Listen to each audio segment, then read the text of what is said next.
Hello, welcome to the 2010 through 2011 NFL regular season schedule, Week 17 picks, the final week of the NFL regular season. We'll start off at 12 o'clock Central Time on Fox between Carolina and Atlanta. Working on a short week, Atlanta looks to bounce back after a rare poor performance by its offensive stars. Turner will look to bounce back against an opponent he's dominated. Turner ran for 112 yards and a season-high 3 touchdowns in a 31-10 win over Carolina on December 12th, and he's averaged 111.3 yards while scoring 8 touchdowns in his last 4 games against the Panthers. This goes to show you that going into the Georgia Dome will be noisy for all opponents. Falcons 34, Panthers 12. At 12 o'clock Central Time on Fox, it's Minnesota at Detroit. Favre might again be on the sidelines for his final send-off Sunday.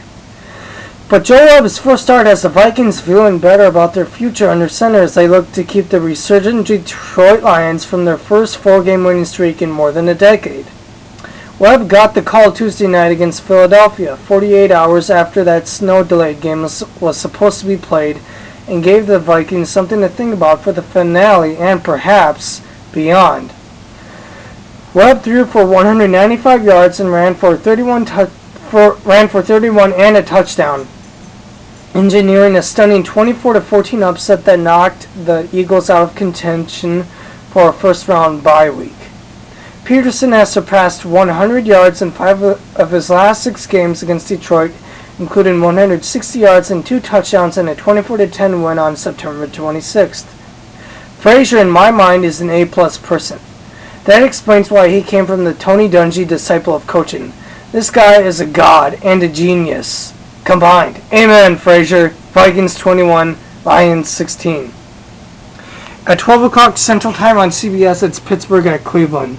While Coach Mike Tomlin is 6-1 against the Browns, he considers them to be a rival because the cities are so close, even if they're often far apart in the standings. The Steelers are in the playoffs for the 5th time in 7 years, while the Browns were last in the AFC North 6 of the previous 7 seasons. Look for Roethlisberger to take care of business with a very big game at stake. Steelers 30, Browns 13. At 12 o'clock Central Time on CBS, it's Oakland at Kansas City. Chiefs running back Jamal Charles, 1,380 yards rushing, trails Houston's Arian Foster by just 56 yards in the race for the league's rushing crown heading into the finale. Quarterback Matt Castle has thrown for 3 or more touchdowns in a game 5 times this season. Safety Eric Berry, with 117 tackles, is only the 5th rookie in Chiefs history to register a 100-tackle season. Chiefs 23, Raiders 14. At 12 o'clock Central Time on CBS, it's Miami at New England. Miami has given the ball away 11 times in its last 4 games, which is something that won't bode very well for head coach Tony Sparano's job, despite the good road record the Dolphins have tenured together. Patriots 27, Dolphins 10. At 12 o'clock Central Time on CBS, it's Cincinnati at Baltimore. The Teocho project for the Bengals, 4-11, has come and gone with no success. Harbaugh wants his team entering the playoffs with momentum and the proper mindset. Baltimore 6-1 at home is coming off another strong defensive showing, intercepting 3 passes and limiting bruising running back Peyton Ellis to 35 yards and 12 carries last Sunday. The Bengals might not be enough to save Lewis's job. Ravens 30, Bengals 20. At 12 o'clock Central Time on Fox, it's Tampa Bay at New Orleans. As you saw on Monday night, Breeze relied on the unlikely people and still managed to come through in the clutch. Whenever the running back's motion, it creates Graham to be a force on the offensive side of the ball. Cornerback Jabari Greer did a good job against Atlanta's Roddy White. He needs to follow up against the Buccaneers rookie wideout Mike Williams. Hey, besides, Breeze is terrorizing all pass defenses with about 143 passer rating. Go figure. Saints 30, Buccaneers 23. At 12 o'clock Central Time on CBS, it's Buffalo at the Jets of New York. The Jets have the NFL's 6th best rushing attack, gaining 139.9 yards per game.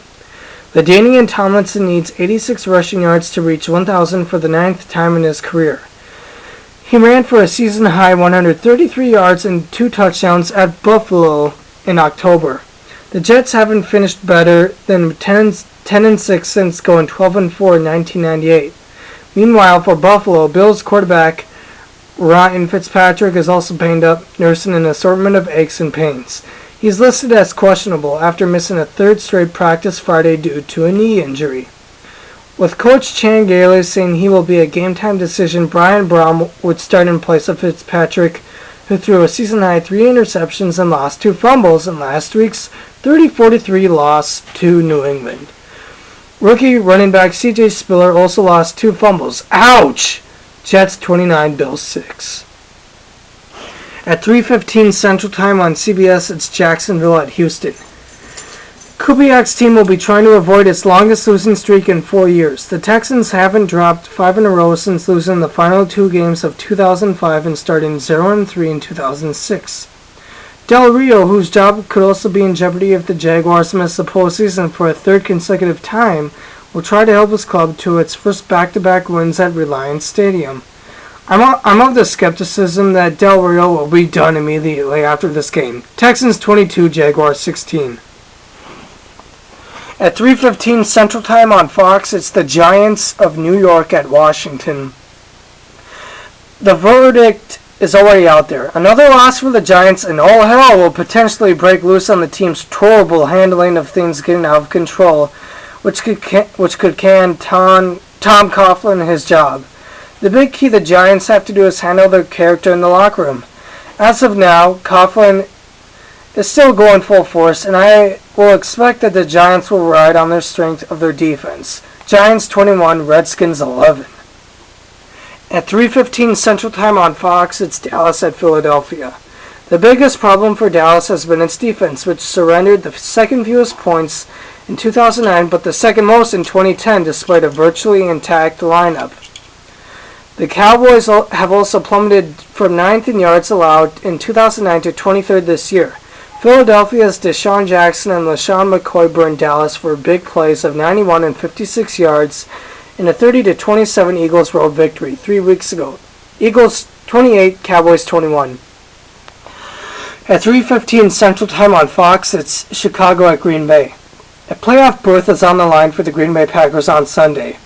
If they beat the Bears at home, they're in as the NFC's final wildcard team. The Bears have less to play for, having already clinched a playoff bye, but they say they're planning to play their starters for all the 60 minutes in an attempt to keep their NFC North rivals out of the playoffs, and with some luck maybe earn home field advantage throughout the NFC playoffs.